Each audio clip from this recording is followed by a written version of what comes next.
కర్కాటక రాశి వారు పునర్వసు నక్షత్రం 4వ పాదం, పుష్యమి నక్షత్రం మరియు ఆశ్లేష నక్షత్రం వారికి కర్కాటక రాశి వారిగా పరిగణించబడుతున్నారు. వీరికి సంవత్సరము ఉన్న విషయం ఏమంటే అష్టమ శని తొలగిపోతుంది. ఫస్ట్ శని అష్టమ భాగ్యరాశులు ఎందుకు సంచరించడం వల్ల అనుకూలుడుగా ఉంటున్నాడు, ఆ యొక్క తొలగిపోతున్నాడు. మిక్కిలి శ్రమకరమైనటువంటి కాలం నుండి బయటపడి అద్భుతమైనటువంటి కార్యానికి వచ్చేస్తున్నారు. ప్రమాదాల నుండి చిన్న చిన్న ప్రమాదాలు వచ్చే అవకాశాలు ఉన్నాయి. గౌరవ హాని కలిగే అవకాశాలు ఉన్నాయి. జాగ్రత్త పడండి. మనోవ్యాకులత కళత్రపుత్ర మూలంగా చిన్న చిన్న నష్టాలు వచ్చే అవకాశాలు ఉంది కాబట్టి జాగ్రత్తగా ఉండడం మంచిది అని చెప్పడం జరుగుతుంది. ధన వ్యయం మిశ్రమంగా ఉంటుందని కూడా చెప్పచ్చు. వ్యాపారస్తులకి చాలా అనుకూలమైనటువంటి సమయంగా కూడా చెప్పచ్చు. ఈ కర్కాటక రాశి వారికి ఎన్నో రోజులుగా మీరు ఎదురు చూస్తున్నటువంటి యొక్క పర్మిషన్స్ కానీ, కన్స్ట్రక్షన్ పర్మిషన్ కానీ, మీ వ్యాపారానికి సంబంధించిన పేపర్స్ కానీ, డాక్యుమెంట్స్ కానీ, మీరు ఎప్పటి నుంచో ఎక్స్పెక్ట్ చేస్తున్నటువంటి లోన్స్, ఫైనాన్షియల్గా మీకు ఉన్నటువంటి ఇబ్బందులన్నీ కూడా తొలగి అద్భుతమైనటువంటి సమయంగా ఉంటుందని కూడా చెప్పడం జరుగుతుంది. ప్రత్యేకించి స్త్రీలకు ఉద్యోగం చేసే స్థానంలో కానీ లేదా ఎంటర్‌ప్రెన్యూర్‌గా అయ్యే అవకాశాలు చాలా ఉన్నాయి. విద్యార్థులకి విదేశీయ విద్య చాలా కలిసి వస్తుందని కూడా చెప్పడం జరుగుతుంది. పశుపక్ష్యాదులకి చాలా అద్భుతం అంటూ ఉంటుంది. ఇప్పటి వరకు పొందినటువంటి అపనిందలన్నీ తొలగిపోయి జయంగా ఉంటారు. కాస్త అష్టమ రాహు అయినందున అకారణ కలహాలు మాత్రం వచ్చే అవకాశాలు ఉన్నాయి. అపనిందలు కూడా చేసే అవకాశాలు బాగా ఉన్నాయి.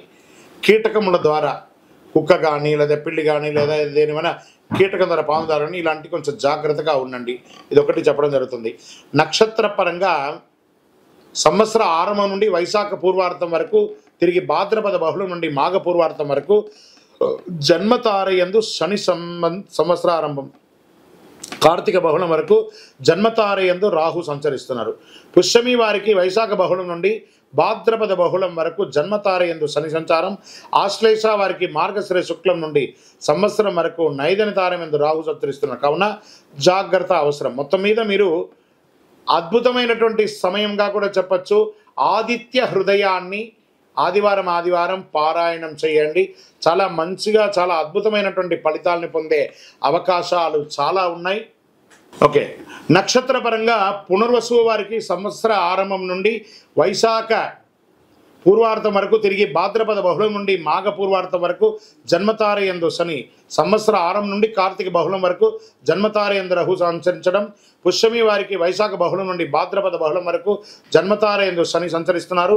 ఆశ్లేష వారికి మార్గశిర శుక్లం నుండి సంవత్సరాంతం వరకు నైదన తారయందు రాహు సంచరిస్తున్నారు. కావున అద్భుతమైనటువంటి సమయంగా కూడా ఈ యొక్క కర్కాటక రాశి వారికి ఈ యొక్క ఇయర్ జాక్పాట్ ఇయర్గా కూడా చెప్పడం జరుగుతుంది. మీరు చేయవలసినటువంటి పరిహారాలు ఏమైనా ఉన్నాయా అంటే, మీకు ఇష్టదైవం కులదైవాన్ని ప్రార్థన చేసుకోవాలి. చక్కగా నవగ్రహ ఆరాధన చేయండి. ఎందుకంటే అష్టమ శని కూడా తొలగిపోయింది. మిగతా గ్రహాలన్నీ అనుకూలం చేయడానికి నవగ్రహ ఆరాధన ఒక్కసారి చేసుకోండి. వేరుంటే నవగ్రహ హోమం ఒక్కసారి జరుపుకోండి. మీ నక్షత్రం రోజు పక్కన ఉన్నటువంటి సుబ్రహ్మణ్య స్వామి దేవాలయానికి ఒకసారి దర్శనం చేసుకోండి. మీ వయస్సు ఎంత ఉందో అన్ని దీపాలు వెలిగించండి. ప్రత్యేకించి ఇక్కడ చెప్పడం జరుగుతుంది ఎవరికంటే పోలీస్ శాఖ, డిఫెన్స్ వాళ్ళు, తర్వాత ఫైర్ శాఖ, వీళ్ళకందరికీ కూడా చాలా ముఖ్యమైనటువంటి సంవత్సరంగా దీన్ని చెప్పడం జరుగుతుంది. మీరు చాలా కేర్ తీసుకోవాల్సినటువంటి సంవత్సరం ఇది. మీ వయసు ఎంత ఉందో అన్ని దీపం వెలిగించండి. మీ లక్కీ నంబర్ అని తీసుకుంటే 5 మరియు 7గా చెప్పడం జరుగుతుంది. చందనం కలర్, ఊదా కలర్ మీకు చాలా కలిసి వస్తుందని కూడా చెప్పడం జరుగుతుంది. ఇంకను సకల దోషాలు తొలగి ఆనందంగా ఉండడానికి అతి శక్తివంతమైనటువంటి కరుంగాలి మాలను ధరించండి. ఆయుర ఆరోగ్య ఐశ్వర్య భోగభాగ్యాలతో ఉండండి. విజయోస్తు.